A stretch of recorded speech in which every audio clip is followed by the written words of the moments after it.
In the late 1990s and early 2000s, Britney Spears wasn't just famous. She was everywhere. By the age of 21, she had sold tens of millions of records, dominated global charts, and become one of the most recognizable faces on Earth. But in 2008, at just 26 years old, something changed. Behind closed doors, a legal decision stripped her of the most basic human rights. For the next 13 years, despite touring the world, releasing albums, and generating hundreds of millions of dollars, Britney Spears was not allowed to control her own money, her own body, or her own future. This is not the story of a pop star who lost control. It is the story of how a grown woman was legally silenced, in plain sight. And the question is not how it happened to her. The question is, how did the world allow it to last for 13 years? In February 2008, while headlines debated Britney Spears' mental state, a legal decision quietly changed the course of her life. At 26 years old, she was placed under a conservatorship, a court order most commonly used for the elderly or those deemed permanently incapacitated. From that moment on, Britney was no longer legally trusted to manage herself. She could not control her finances, despite earning hundreds of millions of dollars through albums, tours, and endorsements. She could not freely choose her own lawyer. Major medical decisions required approval. Even deeply personal choices were no longer hers to make. The arrangement was described as temporary, protective, necessary. But weeks turned into months, months into years, and the control only tightened. What made this situation almost impossible to question was the contradiction at its core. Britney was declared incapable of autonomy, yet fully capable of labor. Between 2008 and 2018, she released new music, completed multiple world tours, and headlined a Las Vegas residency that reportedly generated over $130 million. Night after night, she performed under bright lights, flawless choreography, and sold-out crowds. And when the show ended, she returned not to independence, but to supervision. Phone calls were monitored. Relationships were restricted. Her private life required approval. Compliance was rewarded. Silence was interpreted as stability. From the outside, the system appeared to work. Britney looked calmer, focused, controlled. The media moved on. What few people understood was that control can look like recovery when no one is allowed to hear the truth. For 13 years, Britney Spears lived inside a structure built not with bars, but with paperwork, stamped, signed, and legally enforced. And the most unsettling detail of all is this: the longer it lasted, the more normal it became. So the real question is not what the conservatorship took from her. The question is, how did a system like this ever become possible in the first place? Long before the contracts, the cameras, and the courtrooms, there was a small town in Louisiana. Kentwood. Quiet streets. Familiar faces. A place where tradition mattered and opportunities felt distant. Britney Spears was born there in 1981, into a home that looked ordinary from the outside, but felt unstable from within. Her father struggled with alcoholism. Arguments were frequent. The emotional temperature of the house could change without warning. For a child, safety wasn't something that stayed. It came and went. And in that environment, Britney learned early how to read a room. How to sense tension.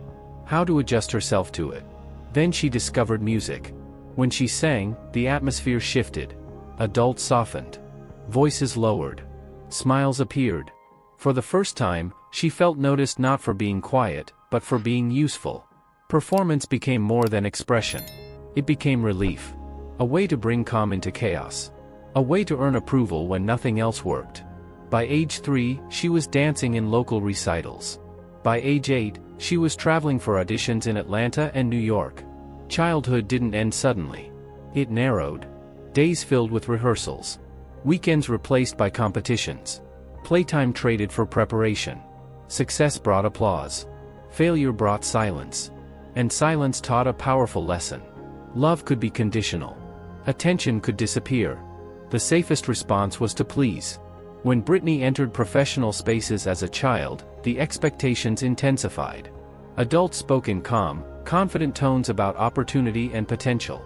Schedules were set. Movements corrected. Smiles practiced. She was praised for being disciplined. For being focused. For being easy to work with. No one asked how it felt. By the time she joined the Mickey Mouse Club in the early 1990s, she was surrounded by other talented children, all chasing the same fragile future. Competition was constant. Approval was scarce. Success meant visibility. Emotion meant delay. And delay meant risk. Britney adapted. She learned to listen closely. To adjust quickly. To follow direction without question. When something felt uncomfortable, she pushed through it. When she felt overwhelmed, she stayed quiet. Being agreeable became a survival skill. Being compliant became a form of protection. This wasn't cruelty in the obvious sense. It was something quieter, more normalized, and far more difficult to recognize. It was conditioning. Her body became part of the job before she understood what that meant. Her image became something to be managed. Decisions about appearance, schedule, and behavior were made for her, often by people who believed they were helping. Boundaries were rarely discussed. Consent was assumed. As adolescence approached, the separation between who she was and what she produced began to blur. Music wasn't something she did. It was who she was allowed to be. Approval followed performance. Identity followed expectation. There was no protected space to experiment. No pause to ask questions. No permission to stop. When fame arrived, it felt like a continuation, not a transformation. A larger stage. Louder applause. Higher stakes. The same rules. Britney had been trained for visibility, not autonomy. For endurance, not self-protection. She knew how to show up. How to deliver. How to smile under pressure. What she hadn't learned was how to say no, or how to be heard when she did. This mattered more than anyone realized. Because when adulthood brought heartbreak, exhaustion, and grief, Britney didn't recognize those feelings as signals to slow down. She interpreted them as personal failure. Weakness. Something to hide. She kept going. And when she finally couldn't, the world responded not with curiosity, but with judgment. Not with care, but with control. From the outside, it would later look like a sudden collapse. But collapse rarely begins at the moment it becomes visible. It begins quietly, years earlier, when obedience is rewarded and autonomy is never taught.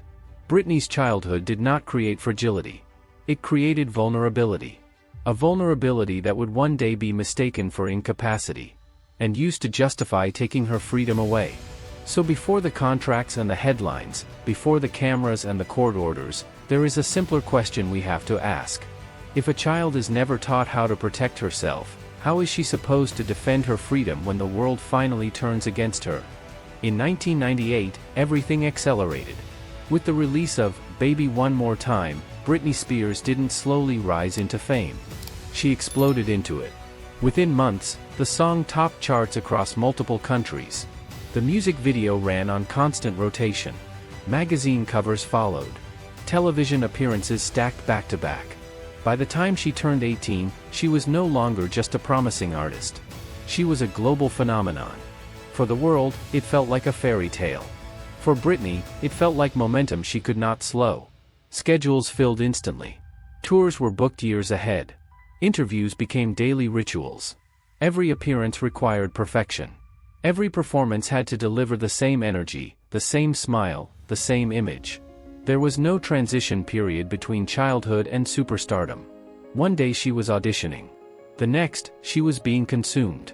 At an age when most people are still discovering who they are, Britney was told exactly who she needed to be. Innocent, but desirable. Approachable, but untouchable. Young, but endlessly available. Her image was carefully constructed, and once it worked, it could not be altered. Deviating from it meant risk. And risk meant disruption. Success brought rewards, but also surveillance. Her body became a topic of public discussion. Her relationships became headlines. Personal questions were asked on national television without hesitation. Boundaries that should have been protected were treated as optional.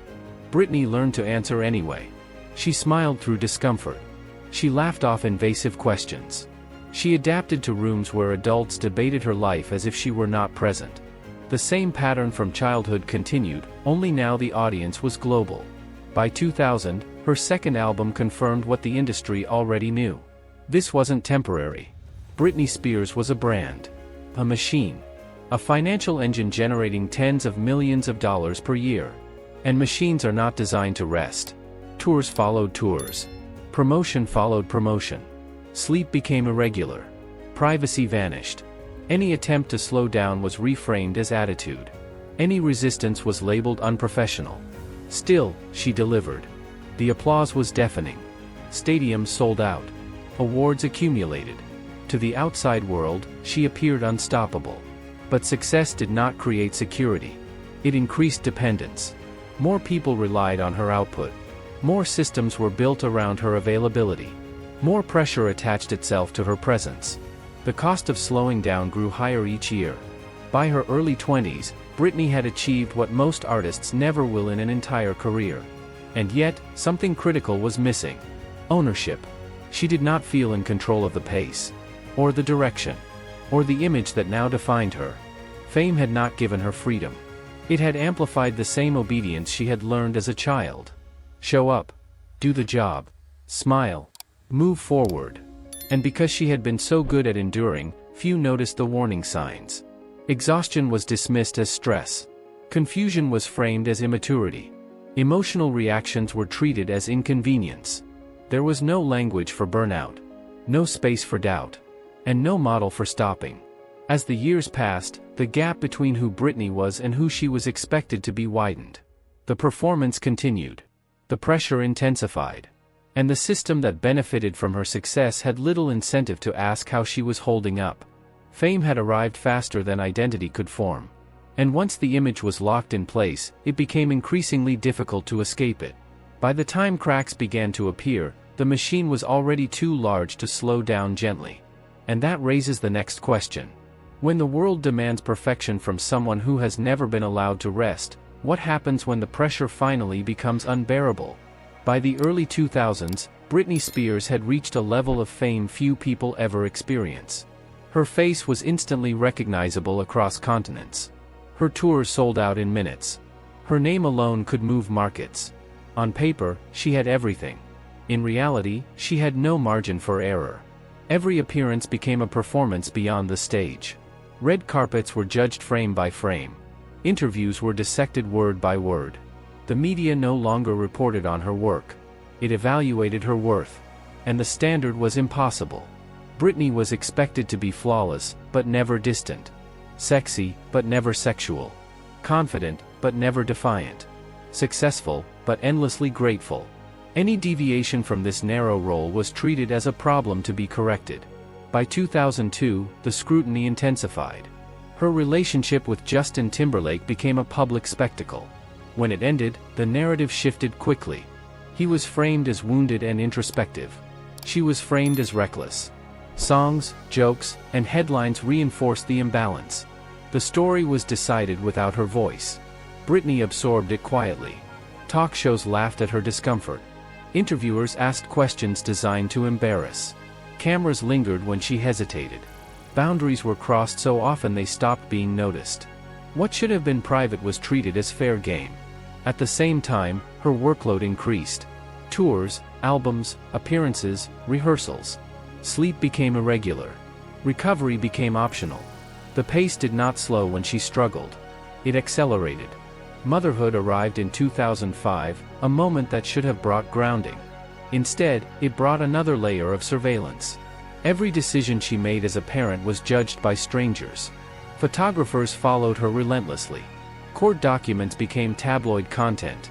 Vulnerability was not met with compassion. It was turned into proof. Proof that she was failing. Britney was grieving the loss of her marriage. Fighting for time with her children. Exhausted beyond what the public could see. And still, she was expected to show up smiling. Still expected to perform. The pressure was not abstract. It was physical. Cameras outside her home. Men chasing her car at night. No quiet exits. No safe spaces. The idea of rest disappeared entirely. Any emotional response was labeled instability. Any attempt to push back was described as loss of control. And something critical happened during this period. The narrative changed. Britney was no longer a star under pressure. She became a spectacle. A cautionary tale. A person the media waited to catch in a moment of weakness. The more she struggled, the more attention intensified.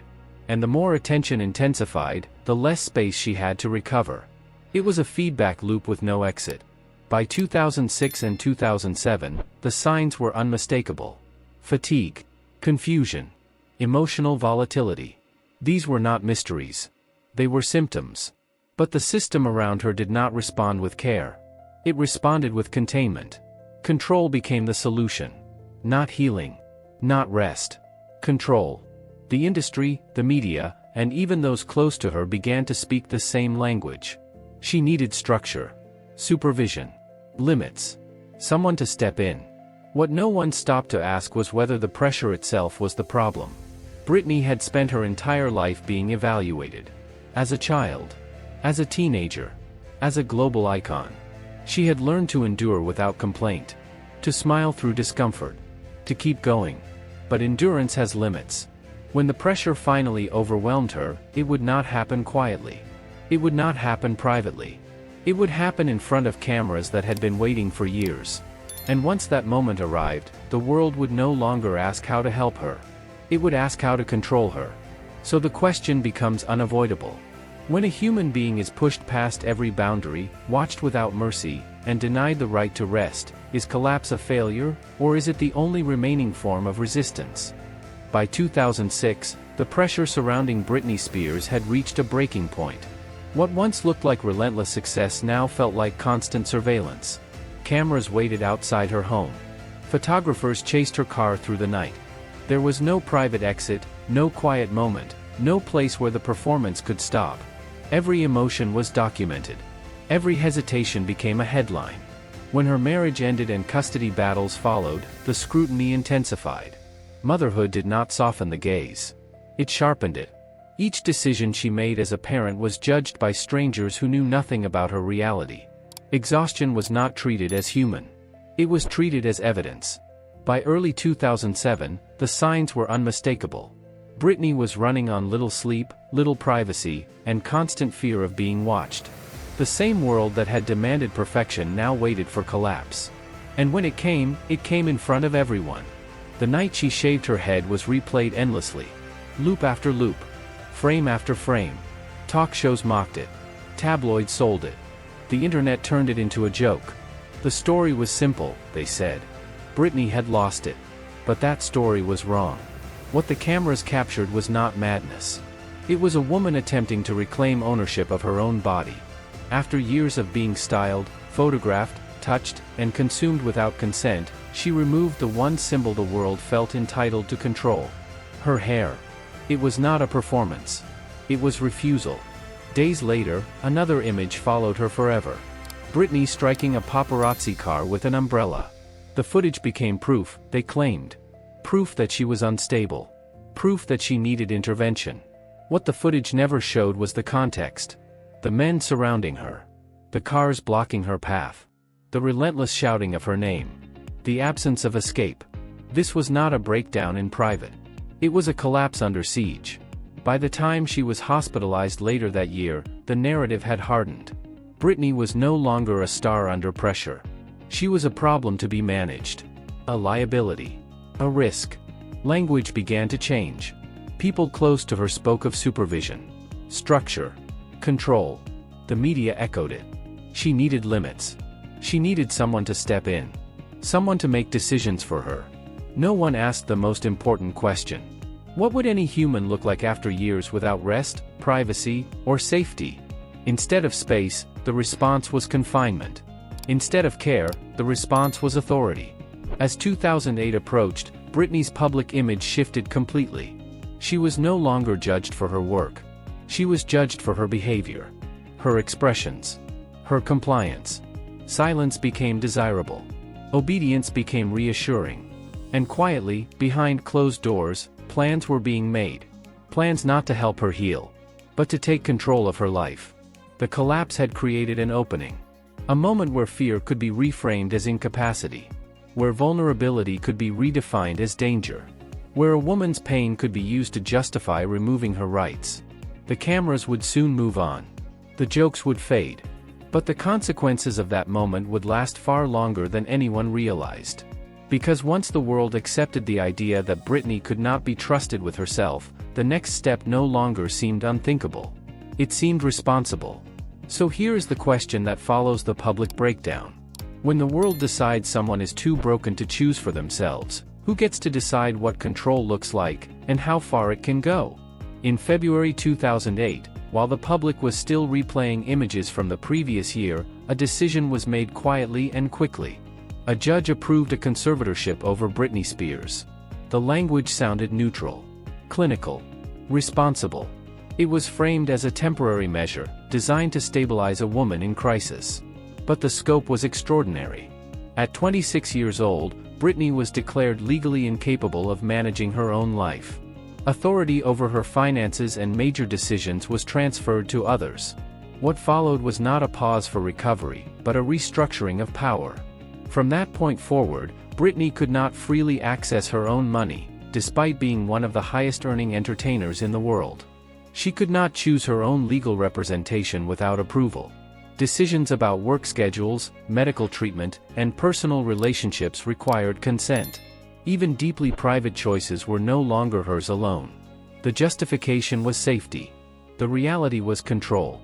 What made the arrangement difficult to challenge was its appearance of success. Within months, Britney returned to work. The public saw her on stage again. Smiling. Performing. Delivering exactly what was expected. To many observers, this was proof that the system was working. But the contradiction at the center of it all went largely unexamined. If Britney was incapable of autonomy, how was she capable of sustaining one of the most demanding careers in entertainment? Between 2008 and 2018, she released new music, completed multiple international tours, and headlined a Las Vegas residency that reportedly generated over $130 million. Night after night, she performed under intense physical and emotional demands. The schedule was unforgiving. The expectations relentless. She was productive. She was profitable. And yet, she was not free. Outside the spotlight, her world narrowed. Phone calls were monitored. Access to friends was restricted. Therapy sessions occurred under supervision. Compliance became the metric by which wellness was judged. When she followed instructions, stability was declared. When she questioned them, concern was raised. Silence was rewarded. Obedience was interpreted as health. The longer the arrangement lasted, the more permanent it became. Temporary measures turned into years. Requests for change were delayed, dismissed, or buried in legal process. The people who benefited financially from the conservatorship had little incentive to end it. And the public largely accepted it. From the outside, Britney looked controlled, polished, managed. The chaos of previous years appeared contained. Media narratives shifted from mockery to reassurance. She was being looked after, they said. Protected from herself. What that protection cost her was rarely discussed. Choice disappeared. Privacy dissolved. Agency was replaced by permission. A grown woman lived under rules that governed where she went, who she saw, and how she spoke. This was not a prison in the traditional sense. There were no bars. No locked doors visible to the public. The structure was far more effective than that. It was legal. Normalized. Approved. A cage built not from steel, but from paperwork. For years, Britney existed inside that structure, performing compliance as convincingly as she once performed pop songs. The world applauded the stability it thought it saw. Very few asked what stability meant when it required silence. And still, she endured. Until the moment she didn't. Because systems built on silence have one fatal weakness. They depend on it. And when that silence finally breaks, the illusion collapses with it. Which brings us to the turning point. After 13 years of legal control, one question finally reached the surface. If a woman can work, earn, and perform on the world's biggest stages, why is she not allowed to speak for herself? For years, Britney Spears said almost nothing. From the outside, her life appeared orderly. She posted short videos. She smiled. She returned to the stage. To many, it looked like recovery. Proof that the system had worked. But to those who watched closely, something felt wrong. Small details began to stand out. Her words sounded rehearsed. Her captions felt constrained.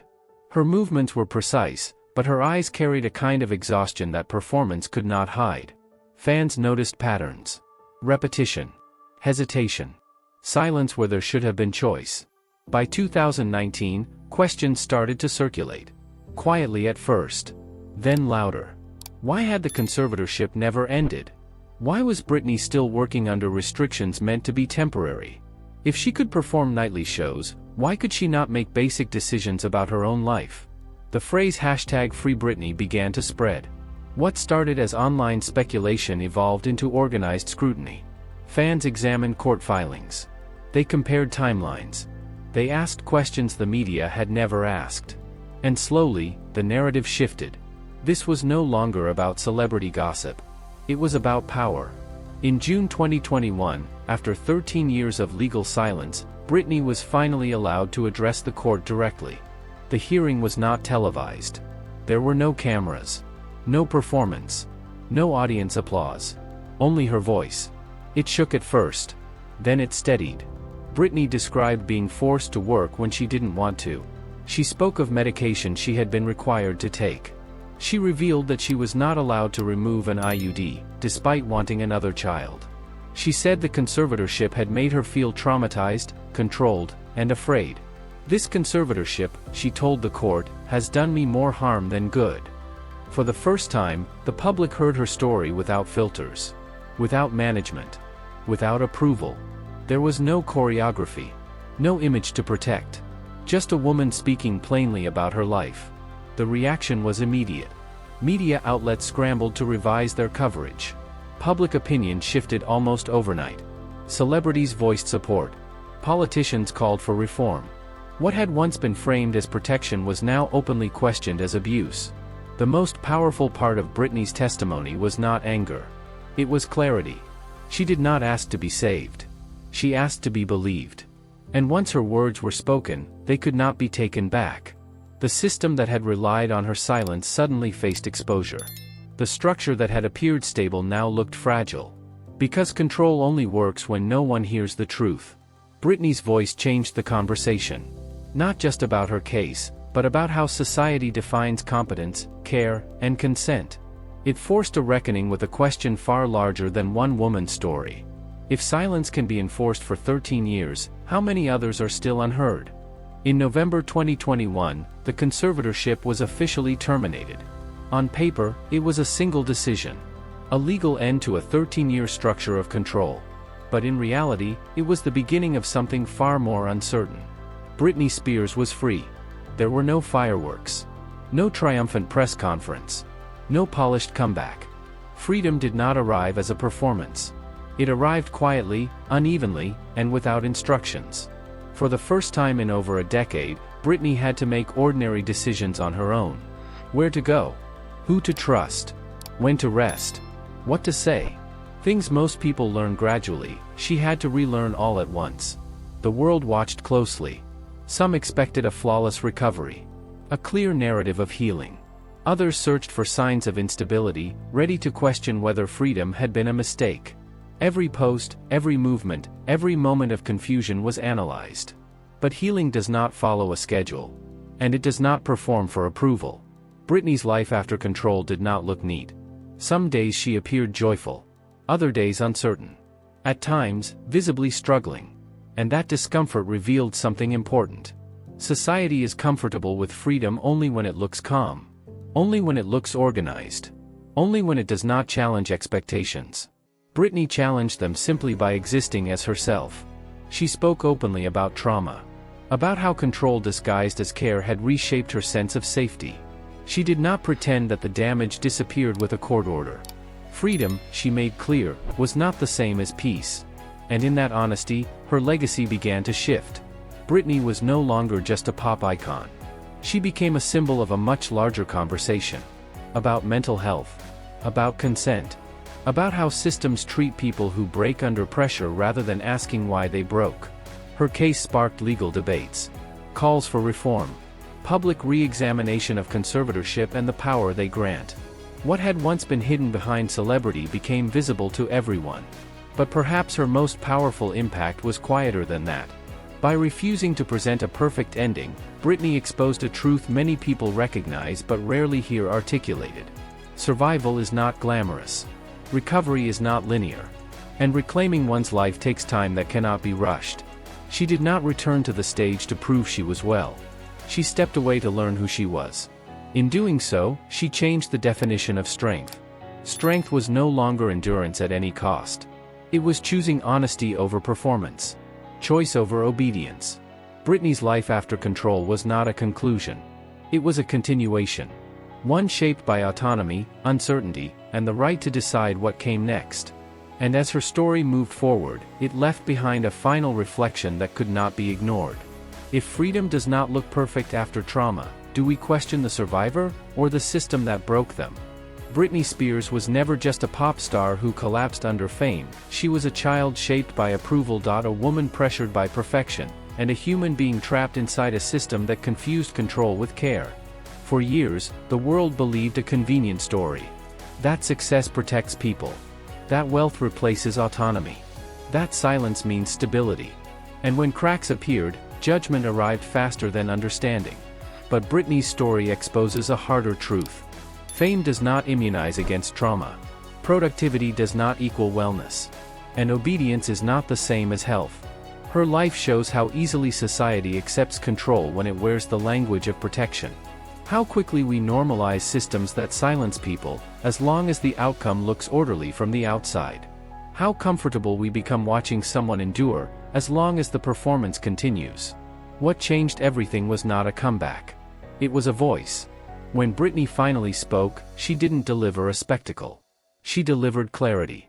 And in doing so, she forced the world to confront its own role in what had been allowed to happen.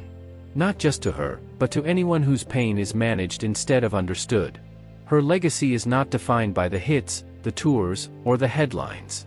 It is defined by a shift in how we listen. Strength, her story reminds us, is not endless endurance. It is the courage to reclaim choice after years without it. To live imperfectly. To heal without permission. Britney did not return to prove she was fixed. She stepped forward to prove she was human. And that leaves us with one final question. Not about her life, but about ours. When someone finally tells the truth about their pain, do we protect their freedom, or protect the systems that silence them?